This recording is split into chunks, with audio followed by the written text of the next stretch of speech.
ถูอยู่นั่นนะแม่หนูจะนอนนะแม่รำคาญแม่วะ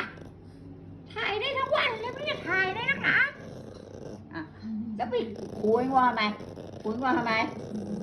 ไม่ขู่นอนจะนอนก็นอนไปไม่ต้องขู่ไอ้งัวมันมามองหนูก่อนนะแม่ก็ดูสิดูมันมองหนูก็ต้องขู่มันเนี่ยรำคาญแม่ให้งัวเลยหนูจะนอนหน่อยวุ่นวายกันนะเนี่ยอย่าขู่นอนไปขู่อย่างนั้นแหละจะหลับก็หลับไป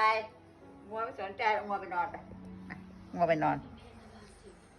ไปงัวนอนนะ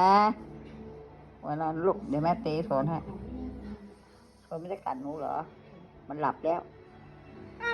เขาจะหลับแล้วทำไม